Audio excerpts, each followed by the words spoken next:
Capítulo 3. A cura. Jesus havia começado a pregar e ensinar publicamente. Suas palavras eram imperativas e seus comandos irresistíveis. As notícias sobre ele se espalhavam como fogo e, com isso, surgiam multidões para vê-lo. Como ele reagia? Marcos escreve a esse respeito. De madrugada, ainda bem escuro, Jesus levantou-se, saiu e foi a um lugar deserto, e ali começou a orar. Então, Simão e seus companheiros saíram para procurá-lo e, quando o encontraram, disseram-lhe: "Todos te procuram." Jesus lhes respondeu: "Vamos a outros lugares, aos povoados vizinhos, para que também eu pregue ali, pois foi para isso que vim." Marcos 1, do 35 ao 38. Jesus levantou-se bem cedo para orar em um lugar deserto. As palavras sugerem que não se tratava de uma oração breve ou superficial, mas duradoura. Ele ainda estava orando quando Simão conseguiu encontrá-lo. Quando Simão disse a ele que grandes multidões se reuniam para vê-lo, Jesus disse que ele e seus discípulos deveriam partir imediatamente. Embora estivesse desfrutando de uma onda de aprovação popular, ele deixou tudo isso para trás. Por quê? Porque ele estava mais interessado na qualidade da reação que as pessoas tinham diante dele do que na quantidade de pessoas que se juntavam, formando multidões. Ainda assim, as pessoas continuavam a vir até ele, algumas para ouvir seus ensinamentos, outras para serem curadas. Outras, ainda por curiosidade ou até mesmo por outras razões, mas vinham em grande quantidade.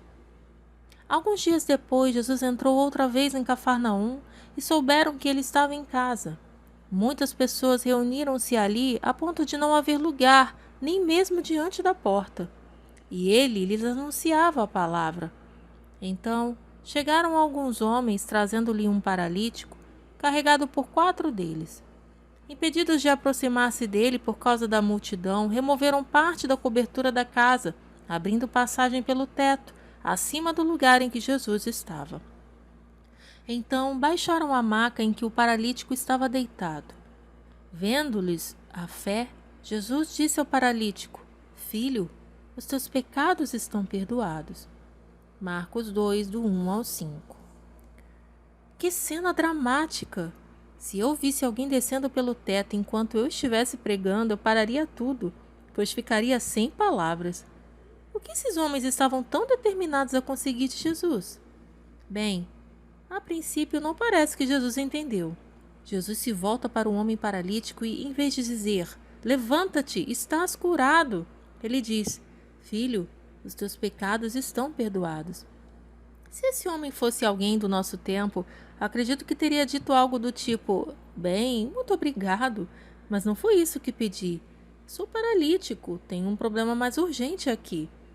Contudo, Jesus na verdade sabe de algo que esse homem desconhece, que o paralítico tinha um problema muito mais grave do que sua condição física. Jesus está dizendo a ele: "Entendo os seus problemas, eu vi seu sofrimento, daqui a pouco tratarei disso. Mas, por favor, perceba que o principal problema na vida de uma pessoa nunca é seu sofrimento, mas sim seu pecado." Você se ofendeu com essa resposta de Jesus? Então, por favor, considere o seguinte: imagine que alguém dissesse a você: "O principal problema na sua vida não é o que lhe aconteceu, nem o que as pessoas lhe fizeram. Seu principal problema é o modo como você reagiu a tudo isso." Ironicamente, isso fortalece você. Por quê? Ora, porque você pouco pode fazer a respeito do que lhe aconteceu ou do que as pessoas lhe fizeram, mas você pode fazer algo a respeito de si mesmo. Quando a Bíblia fala de pecado, não está se referindo apenas às coisas más que fazemos. Pecado não é só mentir, cobiçar ou qualquer outra coisa do gênero. É ignorar a Deus no mundo que Ele criou. É rebelar-se contra Ele ao viver sem fazer referência a Ele. É dizer: "Decidirei exatamente como quero viver minha vida." Jesus diz que esse é o nosso principal problema. Jesus leva o homem paralítico a confrontar-se com seu principal problema ao fazê-lo ir mais fundo. Ele está dizendo: ao vir até mim e pedir que apenas seu corpo seja curado, você não está indo tão a fundo.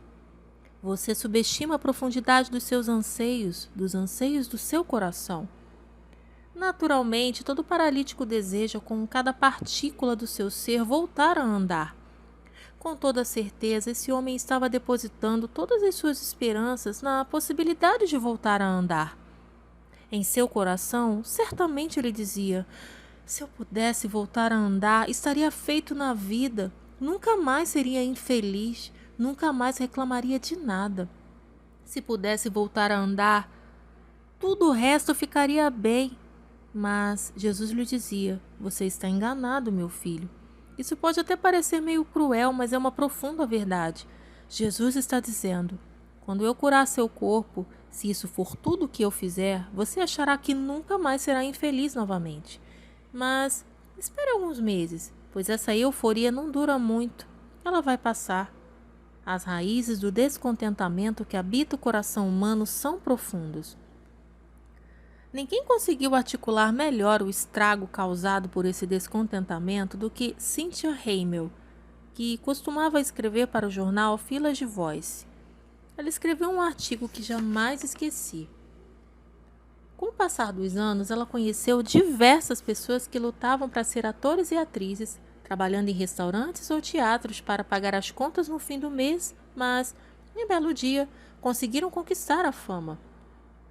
Quando ainda estavam lutando como qualquer mortal, costumavam dizer: se eu conseguisse fazer sucesso nessa carreira, se eu tivesse isso ou aquilo, eu seria feliz. Elas eram como tantas outras pessoas, estressadas, batalhadoras e irritadiças.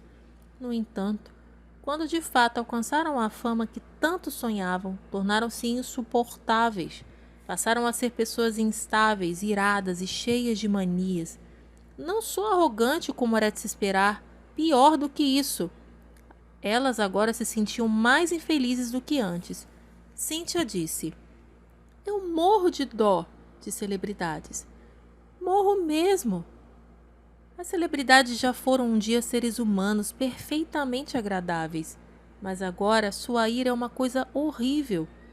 Eles queriam ser famosos mais do que qualquer um de nós. Trabalharam e se esforçaram o máximo para isso. No dia seguinte à conquista da fama, querem tomar uma overdose, pois aquele sonho impossível pelo qual tanto lutaram, a fama que transformaria tudo em um paraíso, que faria da vida deles algo suportável, que lhes traria realização pessoal e felicidade, havia finalmente chegado. E nada havia mudado. Eles ainda eram os mesmos. A desilusão fizera deles pessoas que viviam aos berros, insuportáveis. Ela sentia pena deles. Haviam conquistado aquilo que pensavam que tornaria tudo maravilhoso, mas isso não havia acontecido. Cynthia, então, acrescentou uma observação que me deixou sem fôlego. Acho que, quando Deus quer fazer uma brincadeira de mau gosto com a gente, Ele realiza o sonho que mais acalentamos. Sabe o que Jesus diz ao paralítico? Eu não vou fazer essa brincadeira de mau gosto com você. Não vou simplesmente curar seu corpo e deixar você pensar que conquistou seu maior sonho. Indo mais a fundo.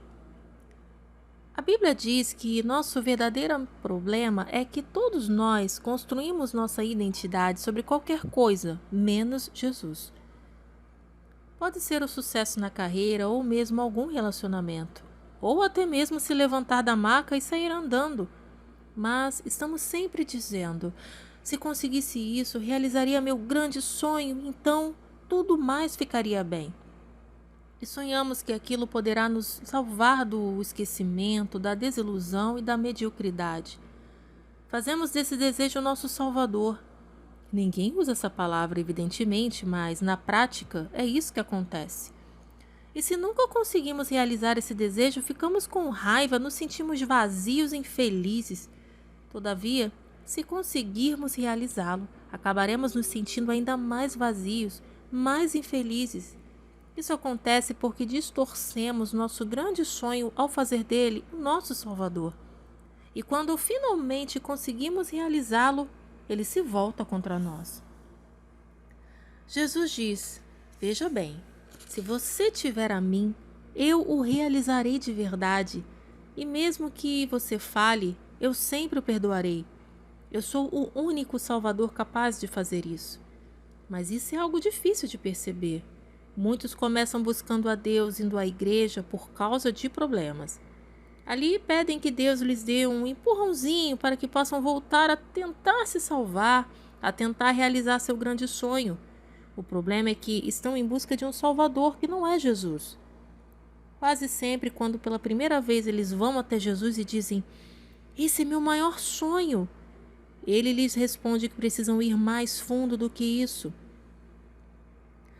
C.S. Lewis colocou isso de uma forma poética em A Viagem do Peregrino da Alvorada. No enredo, existe um garoto chamado Eustáquio. Todos o odeiam e ele odeia a todos. Ele é egoísta, maldoso e ninguém consegue se dar bem com ele. De repente, como num passe de mágica, ele se vê em um navio, o Peregrino da Alvorada, em uma grande viagem. Em determinado ponto da viagem, o navio para em uma ilha. Andando pela ilha, Eustáquio encontra uma caverna repleta de diamantes, rubis e ouro.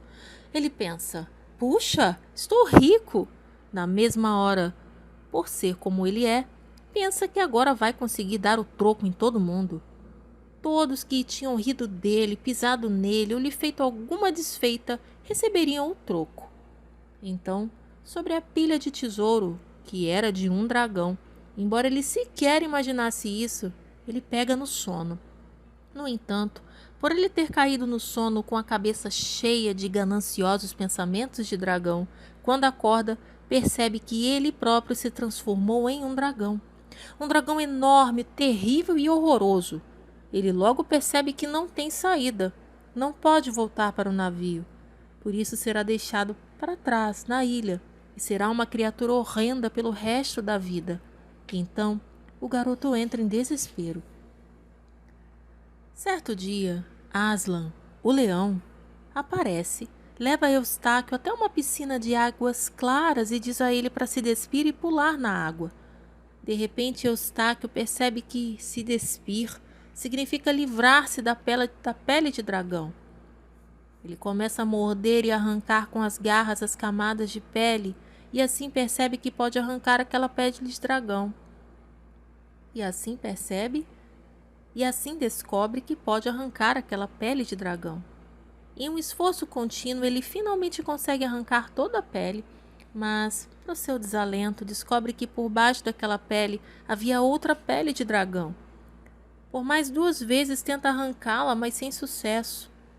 A cada vez a mesma coisa acontece. No final, o leão diz a ele: "Você vai ter que me deixar ir mais fundo." E veja como Eustáquio conta essa história mais tarde. "Tive medo de suas garras, confesso a você, mas eu estava à beira do desespero. O primeiro rasgo que ele fez foi tão profundo que pensei que houvesse me atingido direto no coração. Quando ele começou a arrancar aquela pele, doeu mais do que qualquer outra coisa que senti.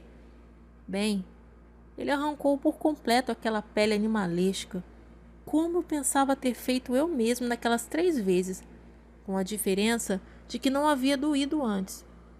E lá estava ela sobre a grama, só que esta, em relação às outras peles, parecia bem mais grossa, escura e cheia de calombos. Então ele me segurou e me jogou na água. Ardeu mais do que tudo, mas só por um instante. Então percebi que eu havia voltado a ser um menino." Para muitos de nós é difícil ler essa passagem do livro sem se comover.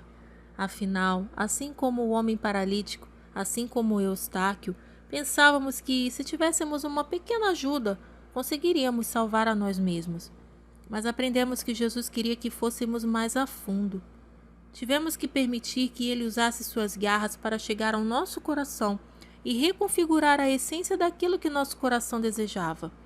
Veja bem, o problema não era o nosso mais profundo desejo, assim como não era errado que o paralítico quisesse andar, ou que a celebridade quisesse fazer sucesso, ou que Eustáquio quisesse ser amado e respeitado. O fato de pensarmos que a realização do nosso mais profundo desejo iria nos curar, nos salvar, Esse sim era o verdadeiro problema. Tivemos que permitir que nosso Salvador fosse Jesus. Ainda mais a fundo. Quando Jesus diz ao paralítico: Filho, os teus pecados estão perdoados, ele está fazendo algo inesperado, tão inesperado que aciona o gatilho do seu primeiro confronto com os líderes religiosos daquela época. Vendo-lhes a fé, Jesus disse ao paralítico: Filho, os teus pecados estão perdoados. Estavam sentados ali alguns escribas que pensavam no coração: Por que esse homem fala dessa maneira? Ele está blasfemando. Quem pode perdoar pecado senão um só, que é Deus? Mas Jesus logo percebeu em seu espírito que eles pensavam assim no íntimo e perguntou-lhes: Por que pensais desse modo no coração? Marcos 2, do 5 ao 8. Jesus era capaz de ler o que ia no coração daqueles que estavam à sua volta, no caso dos escribas. Quando Jesus diz ao paralítico: Filho, os teus pecados estão perdoados, os escribas ficam chocados e irados. Acreditam que Jesus estava blasfemando, mostrando desprezo ou falta de reverência em relação a Deus, por ele estar alegando fazer algo que somente Deus pode fazer.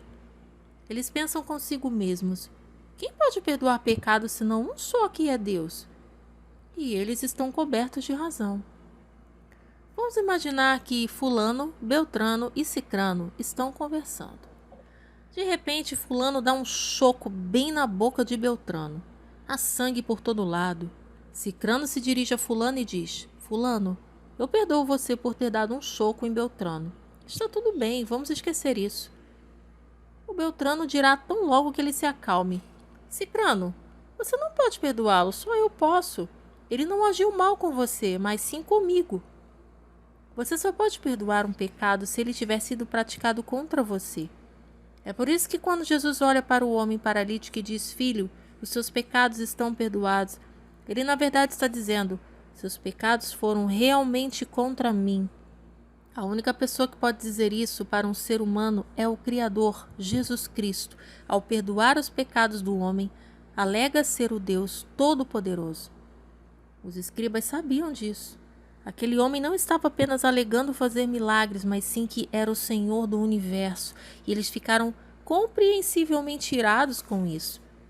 Como Jesus reagiu aos pensamentos deles? Mas Jesus logo percebeu em seu espírito que eles pensavam assim no íntimo e perguntou-lhes: Por que pensais desse modo no coração? O que é mais fácil dizer ao paralítico: Os teus pecados estão perdoados, ou levanta, toma tua cama e anda? Mas, para que saibas que o Filho do Homem tem autoridade para perdoar pecados na terra, disse ao paralítico, eu te digo: levanta-te, toma a tua maca e vai para casa. Então ele se levantou e, pegando logo a maca, saiu à vista de todos, de modo que todos ficaram maravilhados e glorificavam a Deus, dizendo: Nunca vimos coisa igual. Marcos 2, do 8 ao 12. A pergunta perspicaz que Jesus fez a eles: O que é mais fácil dizer ao paralítico? Os teus pecados estão perdoados, ou levanta-te, toma a tua maca e anda? Tem intrigado a muitos há séculos. Certa vez, quando estava preparando um sermão sobre esta passagem, consultei meu comentário bíblico Anchor, indiscutivelmente o mais completo, acadêmico e respeitado dentre as obras voltadas a estudos críticos da Bíblia. Quando o comentarista chega à passagem do Evangelho de Marcos em que Jesus faz essa pergunta, ele diz em essência: Sabe, após páginas e páginas já escritas a esse respeito, o fato é que ainda temos diante de nós uma excelente pergunta. O que é mais fácil? Difícil dizer. Em uma primeira leitura, parece que Jesus está dizendo: qualquer um pode dizer, os teus pecados estão perdoados, mas nem todos podem curar. Para mostrar a vocês que sou o Senhor que tenho autoridade para perdoar os pecados, eu digo: levanta-te, toma a tua maca e anda. A aparente implicação é que é muito mais difícil curar alguém do que perdoar alguém. E Jesus está sinalizando o seu poder de perdoar ao curar o paralítico. Mas o fato é que essa pergunta é tão profundamente intrigante por ter mais de uma resposta. Jesus também está dizendo: meus amigos, será infinitamente mais difícil perdoar os pecados do que podem imaginar. Não sou um mero fazedor de milagres, sou o Salvador. Qualquer fazedor de milagres pode dizer: levanta-te, toma tua maca e anda. Mas somente o Salvador do mundo pode dizer a um ser humano: todos os seus pecados estão perdoados. Muitos estudiosos da Bíblia afirmam que, já nessa passagem, bem no início do capítulo 2 do Evangelho de Marcos, a sombra da cruz já se projeta sobre o caminho de Jesus. Ele sabe o que os escribas estão pensando. Logo, se ele começar a deixar circular que não é apenas alguém que faz milagres, mas também o Salvador do mundo, eles acabarão por matá-lo. Se ele não só curar o paralítico, mas também lhe perdoar os pecados, dará um passo decisivo e irreversível no caminho de sua morte. Ao dar esse passo, ele fará um pagamento inicial por nossos pecados. Veja bem, naquele momento Jesus tinha poder para curar o corpo daquele paralítico, assim como ele tem poder hoje para dar a você o sucesso profissional, o relacionamento ou o reconhecimento que tanto busca. Na verdade, ele tem poder e autoridade para dar imediatamente a cada um de nós aquilo que estamos pedindo. Não há dúvidas quanto a isso. No entanto, Jesus sabe que isso não é nem de longe suficientemente profundo. Ele sabe perfeitamente que, quer sejamos um paralítico deitado em uma maca ou um ator que luta para fazer sucesso ou que já alcançou a fama, nós não precisamos de alguém que possa somente realizar nossos desejos. Precisamos de alguém que possa ir mais fundo do que isso. Alguém que possa usar suas garras com cuidado e amor para rasgar em pedaços nosso egocentrismo e arrancar de nós o pecado que escraviza e distorce até mesmo nossos mais belos sonhos. Em resumo, precisamos ser perdoados. Esse é o único modo de curar nosso descontentamento. E para isso, é preciso mais do que um mero fazedor de milagres ou um gênio da lâmpada. É preciso um Salvador. E Jesus sabe que, para ser nosso Salvador, ele terá que morrer. Nesse processo de lidar com o que pensávamos ser nossos desejos mais profundos, descobriremos que Jesus nos revela um desejo mais profundo e mais verdadeiro que estava oculto. Nosso anseio por Ele mesmo, Jesus. E Ele não apenas atenderá ao nosso desejo, Ele o cumprirá. Ele não fará a brincadeira de mau gosto de conceder a você seu desejo mais profundo, não até que lhe mostre que esse desejo mais profundo era por ele desde o início.